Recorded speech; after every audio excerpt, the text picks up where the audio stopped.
का मन। तो आज के वर्तमान परिदृश्य में जब हम लोग पिज्जा, नूडल्स, बर्गर की संस्कृति की तरफ आकृष्ट हो रहे हैं, बच्चे हमारे जो है हमारा ट्रेडिशनल फूड रेसिपी से हट करके दूसरी तरफ चले जा रहे हैं, तो हमको निश्चित रूप से बहुत बड़ा हमारा दायित्व बनता है कि हम काम करें।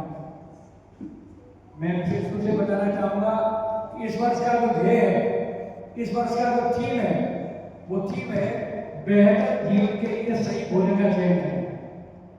You will have to select the proper food items for the better future. वर्तमान भविष्य के जीवन के लिए हम किस प्रकार से अपने आप को प्रशस्त बना सके, इसका हमारा बहुत ध्यान देना है। आप सभी जानते हैं हमारे यहाँ कहा गया है, इसके लिए कहा गया है कि ये शरीर जो निर्माण होता है वो आहार से होता है। आहार संभवो वस्तु रोगश्च आहार संभव। ये शरीर का जो निर्माण है वो आहार से होता है और गलत आहार व्यास से रोग उत्पन्न होते हैं। तो हर व्यक्ति को ये जानकारी होना चाहिए कि हम क्या खाएं, क्या न खाएं, कितना खाएं, कब खाएं, कैसे खाएं। ये सारी चीजें आहार के नियम हजारों साल पहले हमारे मनीषियों ने, तपस्वियों ने बड़ा सत्य रूप से स्थापित किया हुआ है, हम उससे हटते चले जा रहे हैं। आज आप जानना है कि हम लोग क्या करते हैं कि सबसे कम समय हम खाने में लगाते हैं। उधर टीवी चल रहा है, फुल वॉल्यूम में टीवी चल रहा है, टीवी में तमाम तरह की एक्टिविटी आ रही है, बच्चे खाना खाने में लगे हैं। खाना खाने का जो नियम था, अपने से ऊंचे आसन पर भोजन को रख करके, जमीन में बैठ करके पीढ़े पर भोजन को रख करके भोजन की प्रशंसा करते हुए भोजन करें। छिद्रान्वेषण करने की जरूरत नहीं है। आज सब्जी में नमक कम हो गया, आज मिर्ची ज्यादा हो गई। मैं काशी विश्वविद्यालय में पढ़ रहा था तो प्रोफेसर बाबूलाल मिश्रा जी मेरे वो थे, टीचर थे। उनके घर में गया, हमको भी भोजन कराया कि आप भी कीजिए। मैं भोजन किया, जैसे कि मैंने दाल में रोटी ढोई और मुँह में रखा तो उसमें नमक नहीं था, और उन्होंने जैसे भोजन मुँह में रखा तो पहला शब्द बोला, वाह क्या दिव्य भोजन है। तो मैंने कहा कोई दिव्य भोजन है, ऐसा नमक तो है नहीं। बोले नमक ही तो नहीं है, नमक नहीं आएगा। तो प्रश्न साध का है, भोजन जो अन्न है उस अन्न को हमें प्रसाद समझना चाहिए। ये ईश्वर का प्रसाद है। कितने लोग हैं जो भूखे पेट सो जाते हैं। भगवान ने आपको जो अन्न दिया है, अन्न ब्रह्म है, उसकी कभी निंदा नहीं करना चाहिए और कभी उसका तिरस्कार नहीं करना चाहिए। आज हम क्या करते हैं कि शादी विवाह में जाते हैं, प्लेट में जितना भर सकेगा भर लेते हैं, पसंद नहीं आया छोड़ दिया, फिर दूसरी प्लेट ले ली। तो जो अन्न का जो अपमान करते हैं वो लंबे समय में कभी न कभी आपको उसकी भरपाई करनी। कोई बात नहीं,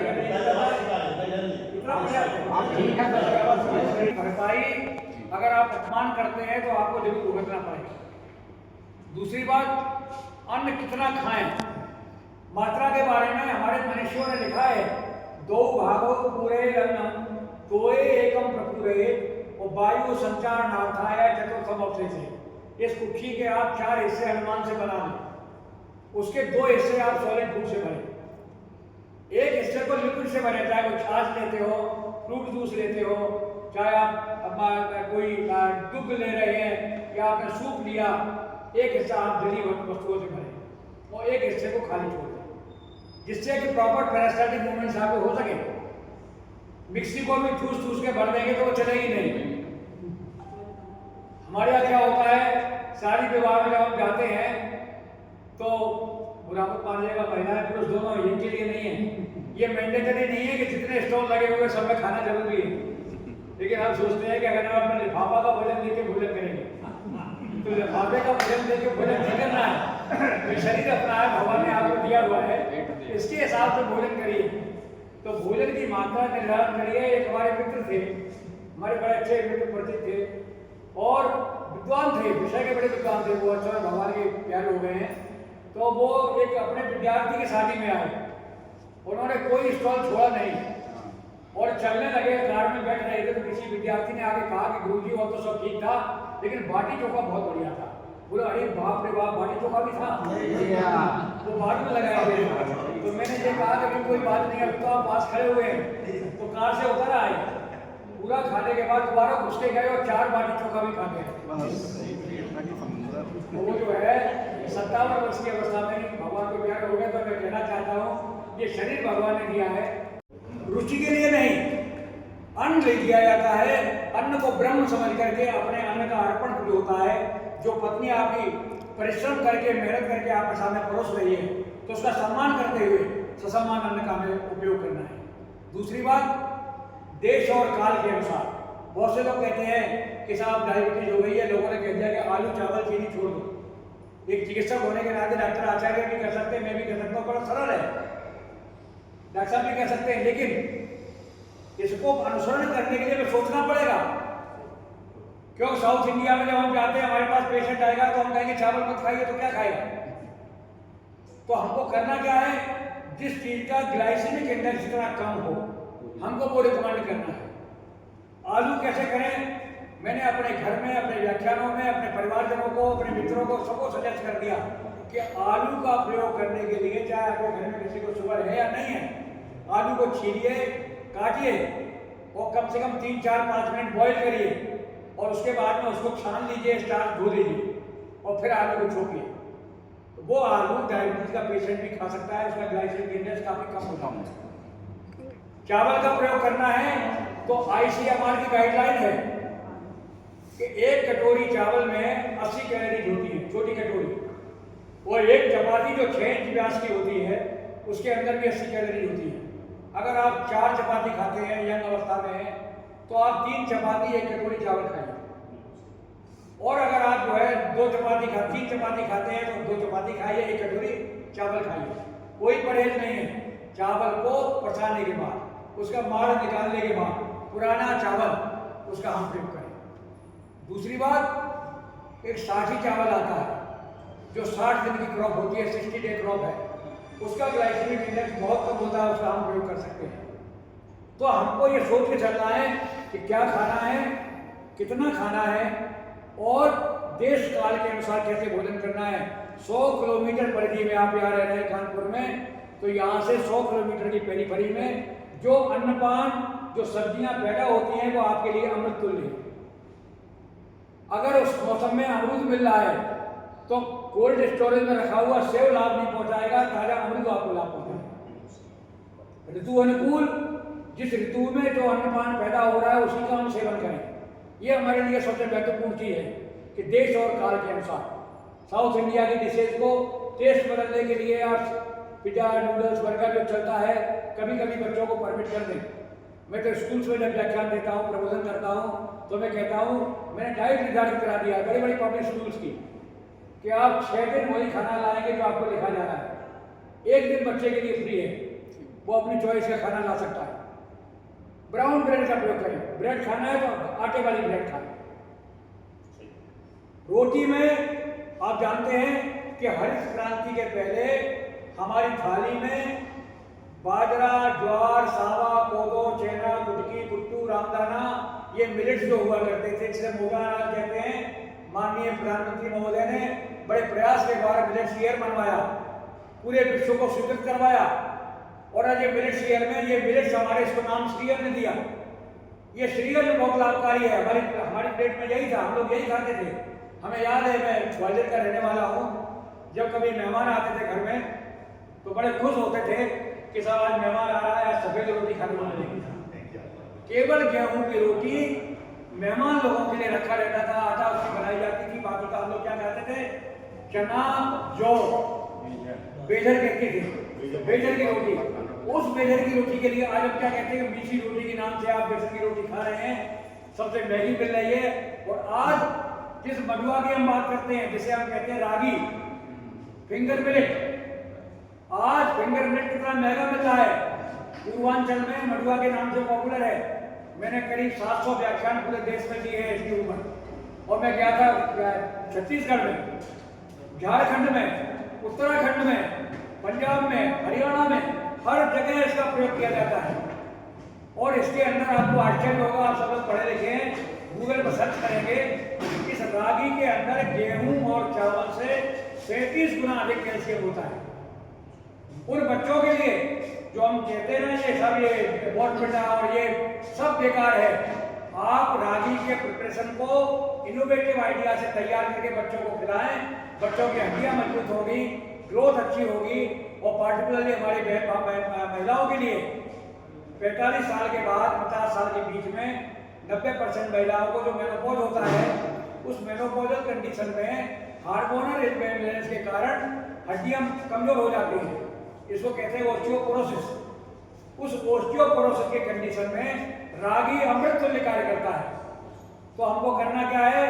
अब तो मैंने जो ट्रेनिंग दिया है, जहां मैं जाता हूं, मैं तो अमेरिका गया, वहां लोगों ने क्या कर रखा है, घर में चक्की लगा के रखी हुई है मिक्सी के टाइप की, और सब अलग रखा हुआ है। ये रागी है, ये रामदाना है, ये कुट्टू है, ये ज्वार है, ये आपका सामा है, ये कोदो है। किस सीजन में किसको कितना मिलाना है आप सभी जानते हैं कि बाजरे की रोटी जब हम लोग खाया करते थे तो देसी घी लगा करके गुड़ के साथ। इसका जो अनुमान है वो बहुत आवश्यक है, क्योंकि अगर बाजरा की रोटी को आप इस मौसम में खाएंगे तो आपको नुकसान होगा। बाजरा की रोटी का रेशियो अगर आपको डालना है, आयरन कंटेंट बढ़ाना है, न्यूट्रिएंट्स को बढ़ाना है, तो आप क्वांटिटी कम डालें, तो ये बहुत आपके लिए लाभकारी होगा। हम लोगों ने एक आटा डिजाइन किया, वो किसानों के एफपीओ को दिया। किसानों के एफपीओ के माध्यम से पूरे इलाहाबाद में क्या आसपास की पहली दिन में चल रहा है सुधान्यम। उस सुधान्यम में क्या है? काला गेहूं, जौ, चना, सोयाबीन, रागी, सांवा, कोदो और ये कुटकी, इसको मिला के तैयार किया। आप 2 चपाती शाम को डायबिटीज के पेशेंट, विशेष रूप से जिनको भी कॉन्स्टिपेशन कॉमन समस्या है, हमारे 60 साल के ऊपर के जो सीनियर सिटीजन्स हैं, 90% सीनियर सिटीजन्स को कॉन्स्टिपेशन की प्रॉब्लम, क्योंकि फिजिकल एक्टिविटी कम होती है, आंतों की गति कम हो जाती है, ऐसी स्थिति में कब्ज होती है। कब्ज में फाइबर जाना चाहिए, तो हमारी जो मिलेट्स है ये रिच फाइबर में होती है। रिच फाइबर डाइट, अधिक से अधिक पानी का प्रयोग करें, पानी खूब पिए। शाम को 4 बजे के बाद पानी कम पिए, क्योंकि 4 बजे के बाद अधिक पानी पिएंगे तो रात को पेशाब के लिए उठना पड़ेगा, क्योंकि प्रोस्टेट की समस्या 60 साल के ऊपर अधिकांश लोगों को बीपीएच की प्रॉब्लम हो जाती है। तो हमको ये ध्यान रखना है कि हम क्या खाएं क्या ना खाएं। याद रखिएगा, समय की जरूर कमी है, मैं बताना चाहूंगा कि to expel 2 white enemies from the house. हम सब महिलाओं से विशेष रूप से कहना चाहेंगे कि आपके घर में आज आप संकल्प लेकर के जाएं कि 2 सफेद दुश्मनों को घर से निकाल देंगे। पहला सफेद नमक और सफेद चीनी। सफेद नमक की जगह पे आप पिंक सॉल्ट यूज करें। टाटा का सॉल्ट बहुत अच्छा आता है, पिंक सॉल्ट का आप प्रयोग करें। बहुत से लोगों का प्रश्न होता है कि आयोडाइज साल्ट नहीं है या आयोडाइज साल्ट नहीं है, तो आयोडाइज का मतलब है कि जब आप दाल में नमक डाल देती हैं और कुकर लगा देती है सीटी, तो आयोडीन कहाँ बचेगी? उसको भूल जाइए, सेंधा नमक का प्रयोग करें। सफेद चीनी की जगह पे जगरी पाउडर, खांडसारी गुड़ का प्रयोग करें। टाटा का जगरी पाउडर बहुत अच्छा आता है, हम लोग चाय में डाल के वही प्रयोग करते हैं, तो आप इसका प्रयोग करें। दूसरी बात, रिफाइंड घर में प्रवेश वर्जित। कुछ भी प्रयोग करना है, शुद्ध सरसों का तेल या मूंगफली का तेल। घी का जब प्रयोग करना है तो गिर गाय का घी 3.5 से 4,000 रुपए किलो मिल रहा है। फिलहाल जो भी घी आप प्रयोग करते हैं, याद रखिए, ghee can be used on dining table, not in the kitchen. पूरी पराठा नहीं, कभी टेस्ट के लिए खा लिया कोई बात नहीं, दाल में डाल के खाइए, रोटी में लगा के खाइए, उसको उबाल के पूरी बना के मत खाइए। दूसरी बात, एक और समस्या है कि आपने तेल का प्रयोग किया, घी में पूरी बनाई और बचा हुआ देसी घी, लालच आ जाता है कि देसी घी है, उसको फेंके कहाँ, उसका फिर प्रयोग कर लिया। वो ट्रांस फैट है, वो ट्रांस फैट हार्ट के लिए सबसे कष्टकारी है। आज आप जान रहे हैं कि बहुत से युवा लोगों की डेथ हो जा रही है बैठे बैठे। अभी हमारे एक बहुत अच्छे होम्योपैथिक चिकित्सक डॉक्टर SM सिंह, जो कि अंतरराष्ट्रीय ख्याति का विद्वान है होम्योपैथी के, उनका बेटा डिप्टी CMO था, ये 50 ईयर्स रही होगी, रात को सो रहा था, साइलेंट अटैक हुआ और डेथ हो गई। तो हमको सोचना यह है कि हार्ट को हेल्दी रखने के लिए हमको रिफाइंड का प्रयोग बिल्कुल नहीं करना है। शुद्ध सरसों का तेल आप प्रयोग करें और मूंगफली का तेल प्रयोग करें। तो ये खान पान में हमें कैसे प्रयोग करना है, किस ऋतु में क्या खाना है, इसका हमें प्रयोग करना चाहिए। दूसरी बात आती है निद्रा की, यही लाइफ स्टाइल है। अब डायबिटीज के बारे में एक चीज और बताना चाहूंगा कि आप सब लोग बैठे हुए हैं, यहाँ पर हमारे कम से कम 10 से 12 लोग को शुगर होगी। और ज़्यादा होगी, क्योंकि अनुपात है कि प्रत्येक घर में एक डायबिटीज का पेशेंट है। 10:1 पेशेंट इन 10 ये रेशियो है। वो कैपिटल हो गया महाभारत में, उसको कैपिटल घोषित कर दिया डायबिटीज का। तो हमको करना क्या है, डायबिटीज के बारे में, खान पान के बारे में विशेष ध्यान रखना है। मैंने आपको बताया खान पान के साथ साथ में टहलना जरूरी है। फिजिकल एक्सरसाइज आपको जरूर करना है। अब फिजिकल एक्सरसाइज में क्या होता है, आप हमारे बड़े वरिष्ठ नागरिक, मैं भी वरिष्ठ नागरिक हूँ, मैं भी 70 साल का हूँ, तो मैं इसलिए आपके सामने कह सकता हूँ कि बिल्कुल परेशान मत होइए। छांदोग्य उपनिषद में 116 साल की उम्र बताइए, 70 साल तक आदमी युवा रहता है। तो 70 के नीचे वाले अपने आप को वयोवृद्ध न समझे, अपने आप को युवा समझे। और युवा जो शरीर से नहीं होता, युवा मन से होता है। उस समय में 12 घंटे काम करता था 24 घंटे में, और आज मैं 10 साल हो गए मुझे, 12-11 साल हो गए, आज मैं 14 घंटे काम करता हूँ। और पूरे भारतवर्ष में ऐसा कोई प्रांत नहीं है जहाँ जाकर नहीं करता हूँ। आपके सामने जो कहते हैं कि मेमोरी वीक हो जाती है, मैं आपको 5000 श्लोक सुना सकता हूँ, फिर कॉमा, फुल स्टॉप और पेज नंबर और लाइन नंबर। तो आपको करना क्या है, इस यंत्र को चलाते रहिए। ये यंत्र काम नहीं करेगा, आपने काम बंद कर दिया तो जंग खा जाएगा। सही दिशा में लगाइए। दूसरी बात, किचन की बात मैं कहना चाहता हूँ। अमेरिका में कॉन्सेप्ट खत्म हो गया किचन का, वहाँ किचन नहीं बनाते लोग। उनका कहना क्या है कि जोमेटो, स्विगी सब है, तो क्या करना है। मित्रों, आप सब जानते हैं इस बात को, मैं बड़ी प्रसन्नता के साथ कह रहा हूँ, ये हमारी भारतीय संस्कृति है, जहाँ पर किचन में केवल भोजन नहीं परोसा जाता, हम बच्चों को संस्कार परोसते हैं। और संस्कारवान संतति ही भारत का भविष्य है।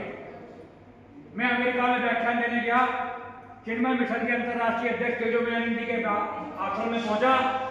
उन्होंने हमको एक किताब भेंट किया, ये पेरेंटिंग की किताब है। पेरेंटिंग की किताब मैंने व्याख्यान दिया, इंडियंस हमारे पास आए कि हमारे बच्चों को संस्कार नहीं मिल रहा है, स्वामी जी आप एक व्याख्यान दीजिए। तो उन्होंने वो व्याख्यान दिया, उसी का अंश पब्लिश हुआ था, वो हमको दिया। तो मैं बताना चाहता हूँ आपको, आप सभी लोग पेरेंट हैं, ग्रैंड पेरेंट्स हैं, तो आप ये जानना चाहें आपको। पहला उन्होंने श्लोक लिखा, ममे वांसो जीव लोके सत्वभूत सनातना। ये दिमाग से गलत फहमी निकाल दीजिए कि आप अपने बच्चे को क्या बना देंगे। आप बनाने वाले कुछ नहीं होते, वो डेस्टिनी है, जहां उसको बनना है वो बनेगा, आप सुविधा दे सकते हैं। और आपका बच्चा उस भगवान से वैसे ही जुड़ा हुआ है जैसे आप भगवान से जुड़े हैं, आपके माध्यम से नहीं जुड़ा। You are not the medium, he is directly linked to almighty like you. दूसरा सेंटेंस था, culture can be taught, it can not be taught. संस्कार पढ़ाए नहीं जाते, संस्कार अनुसरण किए जाते हैं। जिस जो व्यवहार आप अपने माता पिता के साथ कर रहे हैं, आपके बच्चे देख रहे हैं, वही व्यवहार वो आपके साथ करेंगे। मैं घर से बाहर निकलने के पहले माता जी पिताजी का पैर छू के निकलता था। आज हमारे बच्चे हमारे घर से बाहर निकलने के पहले हमारा पैर छू के निकलते हैं। हमें पढ़ाना नहीं पड़ा। तो आपको बच्चों में संस्कार प्रदान करना है। ये महत्वपूर्ण नहीं है कि आपका बेटा किस मल्टीनेशनल कंपनी में काम कर रहा है, कितना पैसा अर्न कर रहा है, कितना बड़ा पैकेज मिल रहा है। अगर वो संस्कार विहीन है तो बहुत से माता पिता को मैं वृद्धाश्रम में जाके देखता हूँ, वो बड़े गौरव से कहते हैं कि हमारा बेटा एक कनाडा में, एक अमेरिका में, वो वृद्धाश्रम में पड़े हुए। ये संस्कार विहीनता, संस्कार की कमी होना। माता पिता जो 4 बच्चों को 5 बच्चों को पढ़ा करके किस स्थिति में लेकर के पैदा करके बच्चों को पालता है, 4 बच्चे मिलकर के माँ बापा का आपका बजट नहीं उठा पाते। तो हमको संस्कार देना है बच्चों में, ये बहुत महत्वपूर्ण है।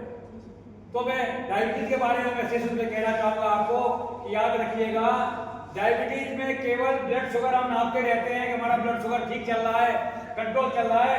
It is not important thing, because there is not a single part of the body right from brain to kidney which is not affected with the direct complications of diabetes. ऐसा कोई अंग नहीं है शरीर का, मस्तिष्क से लेकर के आपके अंगूठे तक, जो कि लिवर, किडनी, रेटिना, सारे पार्ट्स अफेक्टेड होते हैं। आयुर्वेद औषधि जो हम प्रयोग करते हैं या होम्योपैथिक औषधि प्रयोग करते हैं, हमारा लॉजिक ये नहीं है कि हम केवल ब्लड शुगर को कंट्रोल करें। हमारा लॉजिक है इन वाइटल पार्ट्स को हम कैसे मेंटेन करके रखें। इसका उदाहरण मैं आपको बता रहा हूं। मैंने 2 ट्विंस की बेटे किया, 2 बच्चे जुड़वा बच्चे थे, क्योंकि उस परिवार से मैं जुड़ा हुआ हूं प्रारंभ से ही। दोनों बच्चों में से दोनों को मदर फादर से डायबिटीज आया, दोनों को डायबिटीज थी। और डायबिटीज के बारे में एक बच्चे ने एलोपैथिक दवाई शुरू किया प्रारंभ से ही, और दूसरे बच्चे से मैंने कहा कि एलोपैथिक के साथ आयुर्वेद भी लेते रहो। तो पीरियडिकली एक दवाई एडजमेंट के रूप में आयुर्वेद दवाई में लेता रहा।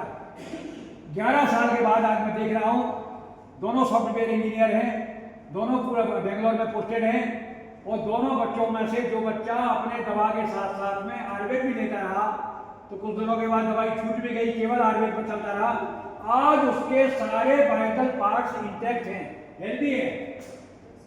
और जिस बच्चे ने केवल एलोपैथी दवाई खाई, ब्लड शुगर को कंट्रोल बना रहा, लेकिन उसका सीरम क्रिएटिनिन लेवल 4.7 हो जाए। तो मित्रों, जो दवाएं हम बताते हैं नेचुरल दवाएं, उनका हम प्रयोग करें। दूसरी बात आती है नींद की। बहुत से लोगों को समस्या है, हमारे पास तमाम लोग आते हैं कि साहब नींद नहीं आती है, आपका रूटीन क्या है?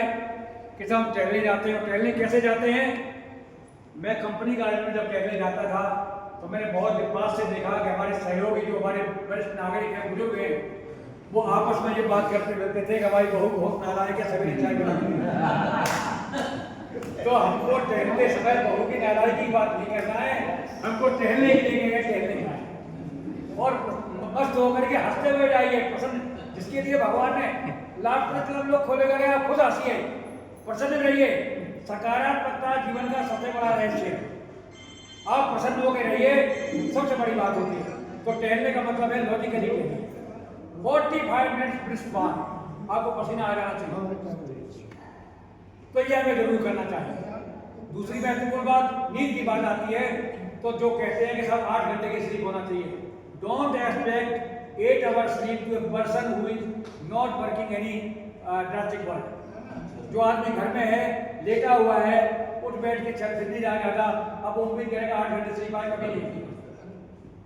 क्यों कहा गया हमारे यहाँ, यदा तो मनसिक क्रांते कर्मान पान तुमान्विता विषय जो निवर्तन की तरह सब। जब आदमी शरीर की इंद्रियां, ज्ञानेंद्रियां, कर्मेंद्रियां जब थक जाती हैं, तब आदमी को नींद आती है, तो रिलैक्सेशन मिलता है। तो उसमें हमें करना क्या चाहिए? शरीर को थकाना है। Mental education is equally important. सत्संग है, स्वाध्याय है, अच्छी पुस्तकों का पाठ करिए, पढ़िए। हमारी आरोग्य संपदा, अभी अंक दिया हमारे पिता जी को, आरोग्य संपदा नियमित रूप से प्रकाशित होने वाला हर महीने का अंक है। माह विशेष के हिसाब से, मौसम के हिसाब से, इसमें सारे अंक में हमारे लेख आते हैं। क्या खाएं, क्या न खाएं, कितना सोएं। 3 घंटे 4 घंटे की स्लीप भी आपको आती है, निश्चिंत रहिए। डेल कार्नेगी की पुस्तक पढ़िए, चिंता छोड़ो सुखसे जियो। उस आदमी को 23 दिन तक नींद नहीं आई और वो काम करता रहा, 24वें दिन उसको साउंड स्लीप आई, तो उसने कह दिया कि नींद ना आना कोई बीमारी नहीं है, नींद ना आने के बारे में सोचना बीमारी है। तो हमको बिल्कुल रिलैक्स होकर रहना चाहिए नींद के बारे में। हमारे पास एक रोगी आया, उसके बेटे ने कहा कि हमारे पिताजी को देखिए साहब 3 महीने से सोए नहीं है। हमने कहा वो क्या परेशानी हुई, 3 महीने पहले क्या परिवर्तन हुआ इनकी जीवन शैली में? कि साहब 3 महीने पहले रिटायर हुए हैं। हमें रिटायरमेंट तो कोई बीमारी नहीं है। क्या काम करते थे? ये रेलवे की मालगाड़ी में गार्ड थे। तो हमने एक काम करिए, एक घर में झूला डालिए और इनको 1 घंटे झुलाइए डेली। और उसने झूला डाला, 1 घंटे झुलाया, खूब साउंड स्लीप आई। जो आदमी 60 साल तक की नौकरी में जग जग जग जग जग जग जग जग लगातार चलता रहा हो, आदत पड़ी हुई है, तो शरीर को कैसे मिले? झूले में झुला दिया, आराम से साउंड स्लीप आई। तो ये सोच करके ये डॉक्टर्स के लिए विशेष रूप से कि रोगी ने कहा कि नींद नहीं आ रही तो नींद की गोली लिख दिया। और वजन को घटाने के लिए जब तक आप लड़ेंगे नींद से तो वजन बढ़ जाएगा, वो ज्यादा घातक है। लेकिन ध्यान रखें, एलर्जी के ऊपर मेरे 2 विद्यार्थियों ने पीएचडी किया। एलर्जी की बीमारी, आप डॉक्टर के पास जाइए तो आपको देखेगा साहब, आपको एलर्जी जांच कराइए, आपने पता किया कि साहब आलू का छिलका है, सरसों का तेल है, प्याज है, इससे हमको एलर्जी हो रही है। आपने जाके हाइपोसेंसिटाइज करा दिया और पता लगा 3 महीने के बाद फिर एलर्जी शुरू हो गई। फिर जांच कराने गए, नहीं 15 चीजें फिर निकल आई। तो मैंने इसको सोचा कि इसका निदान क्या हो सकता है। तो हमने एक उपन्यास पढ़ा, चंद्रकांता संतति, आपने पढ़ा होगा, सुना होगा, जिसमें विषकन्या का उल्लेख किया है। हमारे आयुर्वेद में विषकन्या पढ़ाई जाती है। विषकन्या कैसे बनाते हैं? बच्ची को जन्म से ही थोड़ी थोड़ी मात्रा में जहर खिलाया जाता है और युवावस्था तक आते वो महिलाएं, वो लड़कियां इतनी विषाक्त हो जाती हैं कि उनकी सलाइवा से जिस राजा को एक किस कर लेती है, राजा की डेथ हो जाती थी। तो एक राजा दूसरे राजा के ऊपर इनको अपने यंत्र के रूप में प्रयोग करता था। इस तरह से विषकन्याएं बनाई जाती थी। इनको इतना विषाक्त होती थी कि डायरेक्टली स्नेक बाइट, सांप से कटवाइए, बिच्छू से कटवाइए, कोई असर नहीं होता। तो मैंने कहा जब विष जैसी चीज को हम साथ बना सकते हैं, जो महिलाएं बच्चों को लेके आते नहीं, हमारे बच्चे को दूध सूट नहीं करता, दूध पिलाते ही पेट में दर्द हो जाता है, इसको ग्लूटेन एलर्जी है, इसको जो गेहूं का कोई प्रोडक्ट लेता है, बिस्किट भी खाता है तो पेट दर्द होने लगता है। तो मैंने इसके लिए सोचा कि इसको हम इसी उपाय से ठीक करेंगे। तो हमारे यहाँ भागवत की एक किताब आती है स्थान हृदय, उसमें लिखा है पादान शिक्रम। कैसे शुरू करें? थोड़ी थोड़ी मात्रा में शुरू करें और 15-21 दिन तक वही मात्रा रखें, फिर बढ़ाएं, फिर 15 दिन रखें, फिर बढ़ाएं। मैंने जिन बच्चों को दूध से एलर्जी थी उनको 5 ड्रॉप से शुरू किया और 3 लीटर तक दूध पिलाया, कोई एलर्जिक सिम्टम नहीं हुआ। ऐसे कहते हैं सात्विकरण। एडेप्टेबिलिटी, कैसे एडेप्टेबिलिटी डेवलप की जा सकती हो? तो हमारी बहनों से मेरा निवेदन है कि पतियों को डांटे जरूर, लेकिन डोज धीरे धीरे बढ़ाएं। इकट्ठा बूस्टर डोज दे देंगे तो परेशान हो जाएंगे। तो इसको सात्विकरण एडेप्ट करना। और इसको मैं आज आपको बता रहा हूँ, तमाम बच्चों को जिनको की ग्लूटेन एलर्जी होती है वो बच्चे आज ठीक हो गए। एक additional director general of police Uttar Pradesh में रिटायर होकर भी लखनऊ में सेटल्ड है। वो जो है पॉलिटिकल साइंस में लेक्चरर थे, मेरे पेशेंट थे। उनको गेहूं के आटे से इतनी एलर्जी थी कि चक्की के सामने से निकल जाते थे, सांस फूलने लगता था। आज वो आदमी गेहूं की रोटी खा रहा है केवल इसी फॉर्मूला सात्विक। तो हमको भोजन में क्या खाना चाहिए, कितना खाना चाहिए, मात्रा मैंने आपको बताई, कैसे खाना चाहिए। और याद रखिए कि जिन महिलाओं में, इसे कहते हैं काल भोजन इज वेरी इंपॉर्टेंट। बहुत से बच्चे हमारे पास आते हैं, मैं चेन्नई IIT का एक बच्चा आया, बोला कि सर ऐसा है हमको IBS है, irritable bowel syndrome is a very common problem. एक तो फैटी लिवर, एक IBS। आज तीसरे बच्चे को आप देखिए फैटी लिवर मिल जाएगा, क्योंकि डाइटरी पैटर्न चेंज हो गया, एक्सरसाइज खत्म हो गई। उसके साथ में कौन सी एक्सरसाइज है? व्हाट्सएप, फेसबुक, इंस्टाग्राम, ट्विटर, इसी में लगा हुआ है, इसी में उलझा हुआ है। फील्ड में बच्चों ने जाना बंद कर दिया, आउटडोर गेम्स का कोई मतलब नहीं रह गया। तो ऐसी स्थिति में इन समस्याओं से हमें जूझना पड़ रहा है। तो हमको उस IBS के बारे में जो मैंने बताया कि बच्चों को जो समस्या हो रही थी, उन बच्चों को मैंने पूछा कि बेटा तुम्हें बताओ तुम्हारे खाने का टाइम क्या है? बोला सवेरे तो घर से निकलते हैं कॉलेज में, और रात को कभी 2 बज जाता है, कभी 1:30 बज जाता है, तब हम डिनर करते हैं। महिलाएं अक्सर आती हैं कि साहब गैस की बहुत समस्या हो रही है, पेट में जलन हो रही है, आप खाना नाश्ता कब करती हैं? अरे कैसा नाश्ता? सवेरे बच्चों को तैयार करके टिफिन लगाने, बच्चों को भेजना, फिर हस्बैंड का टिफिन लगा के हस्बैंड को भेजना, फिर पूजा करके नहा धो करके 1:30 बज जाता, कभी 12 बज जाता, कभी 1 बज जाता, तब ये ब्रेकफास्ट करती है। तो ये स्वास्थ्य भगवान ने जो दिया है, स्वास्थ्य के साथ ही अन्याय है। आप जो है अपने स्वास्थ्य को सही रख करके परिवार की सेवा अच्छा कर सकती है। काल भोजन 8 बजे तक आपको ब्रेकफास्ट जरूर करना है, लंच आपको करना है अप्रोप्रिएट टाइम पे करना है, और डिनर भिखारी की तरह। भिखारी का मतलब होता है कम से कम, यहाँ उल्टा होता है, दिन में कुछ नहीं, रात को खूब जग करके भोजन करिए। रात को कम से कम भोजन, हल्का भोजन करिए और समय से करिए। जैन संप्रदाय में जो भोजन करने का विधान है, सूर्यास्त के पहले भोजन करना, ये सर्वोत्तम उपाय है। आज संपूर्ण संस्कृति, सारी सभ्यता, वेस्टर्न कल्चर आज लौट के यही आ रही है। आज जिम में जाइए, कहीं बात करने जाइए, लोग क्या कहते हैं? शाम को 7 बजे के बाद भोजन नहीं। हमारे यहाँ क्या होता है? रात के 11 बजे गाना बजता है, अभी तो पार्टी शुरू हुई है। तो मित्रों, हमको अपने परिवार में, अपने संस्कार में, अपने आप को अपनी पुरानी संस्कृति पर लौटना होगा। निश्चित रूप से ये लाभकारी होगा।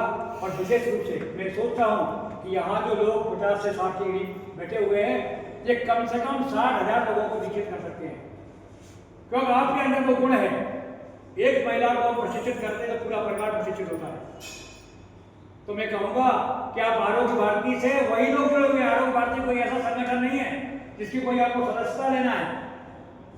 जो व्यक्ति हमारे स्वास्थ्य के प्रति जागरूक है, हमने कोची में 2002 में इसकी स्थापना हुई। आज हमारे ऑर्गेनाइजिंग सेक्रेटरी हमारे जो अशोक कुमार वार्ष्णेय जी हैं, संपूर्ण भारतवर्ष में कश्मीर से कन्याकुमारी तक कोई ऐसा गांव नहीं बचा हुआ होगा जहां पर आरोग्य भारतीय ने अपने प्रशिक्षण के माध्यम से लोगों को जागरूक न किया। तो हम लोग खाए पिए सही ढंग से योग के लिए कोई अलग समय नहीं निकालना। जो हमारे वर्किंग लोग हैं, चाहे वो व्यवसाय में हो और चाहे वो गवर्नमेंट जॉब में हो, किसी जॉब में हो, प्राइवेट जॉब में हो, आपको 2 आसन जरूर करना है। सवेरे 10 मिनट टाइम निकालिए। अनुलोम विलोम के लिए कुछ सीखना नहीं है, रामदेव जी ने बहुत सिखा दिया है। अनुलोम विलोम और नाड़ी शोधन प्राणायाम। नाड़ी शोधन प्राणायाम क्या है? 1:4:2। थोड़ी भी अगर स्वास्थ्य संबंधी समस्या है, लंग्स को और ओवर एक्टिव करना चाहते हैं, तो 10 तक गिनती गिनती को सांस लीजिए, 40 तक रोकिए और 20 तक गिनती गिनती को छोड़िए। 10, 40, 20 धीरे धीरे बढ़ाइए। मैं जो करता हूँ 50, 200, 100। ये करने के बाद में आपके लंग्स का मैक्सिमम जो एल्वेलाइज है वो आपके एक्टिव हो जाएंगे और आपको बहुत लाभ मिलेगा। इसको आप करें। दूसरी बात, निष्पन्द भाव और शवासन। तनाव मुक्ति के लिए, डायबिटीज, हाई ब्लड प्रेशर, तमाम तरह की बीमारियों को रोकने के लिए सबसे उत्तम उपाय है। हाइपरटेंशन रोकने के लिए सबसे बढ़िया उपाय क्या है? निष्पन्द भाव और शवासन। शवासन के लिए समय नहीं निकालना। रात को भोजन करने के बाद जब आप सोने चले तो आपको अभ्यास करना है कि शरीर बिल्कुल ढीला हो गया है, हल्का हो गया है, हमारे शरीर का वजन जमीन में धंसता जा रहा है। बिल्कुल एंटी ग्रेविटी फोर्स कम करिए, आपको साउंड स्लीप आएगी। और रात को जब आप सोएंगे तो आप quality of sleep, that will be deep sleep. Otherwise क्या होगा? Rapid eye movement sleep. लगातार आप सोएंगे तो सवेरे तक कहीं नींद ढंग से नहीं आई, रात भर सपने देखते रहे, दैट इज डीप स्लीप। आपकी पुतली लगातार एक्टिविटी करती रहे। हमको करना क्या है? Non rapid eye movement sleep. इसके क्वांटम को बढ़ाना है, तो इसके लिए शवासन है। निष्पन्द भाव, लंच अवर्स में सामने कुर्सी में पैर ऊपर रख करके टेबल स्टूल पर पैर बैठ जाइए, हाथ पैर को ढीला छोड़िए, एंटी ग्रेविटी फोर्स बिल्कुल नील हो जाए, आप कर सकते हैं। सांस धीरे धीरे लीजिए, सूखिए, धीरे सांस ले रहे हैं, छोड़ रहे हैं। इसको कहते हैं निष्पन्द भाव। 5 मिनट का निष्पन्द भाव 2 घंटे की डीप स्लीप के बराबर होता है।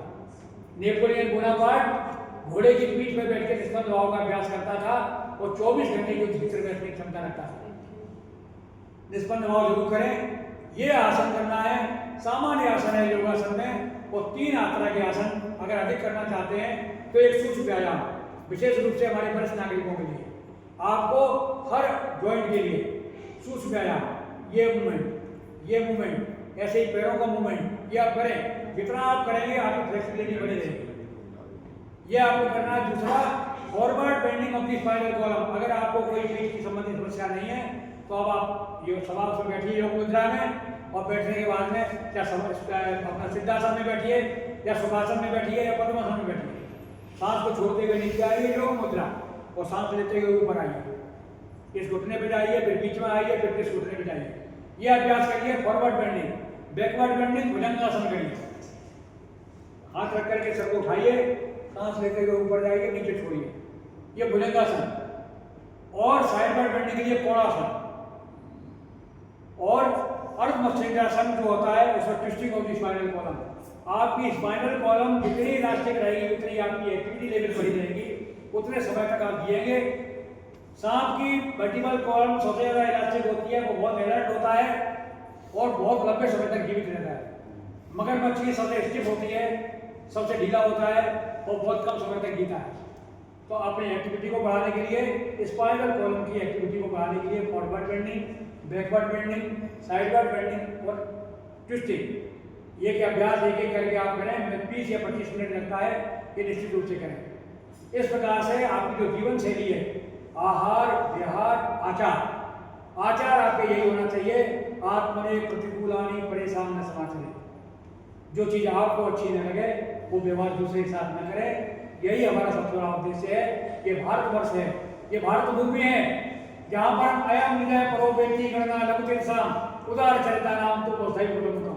हम वसुधैव कुटुंबकम की बात करते हैं। हम कभी नहीं कहते कि हम खुश रहें, हम स्वस्थ रहें और पाकिस्तान बीमार पड़ जाए। हम क्या कहते हैं? सर्वे भवन्तु सुखिनः, सर्वे सन्तु निरामयाः, सर्वे भद्राणि पश्यन्तु मां गच्छन्तु भाग्येन। संपूर्ण विश्व के कल्याण की कामना करते हैं। यही हमारी संस्कृति का निचोड़ है। इन्हीं शब्दों के साथ सभी भाई बहनों के को नमन करते हुए अपने शब्दों को विराम देता हूँ। जय आयुर्वेद, जय जगन्नाथ।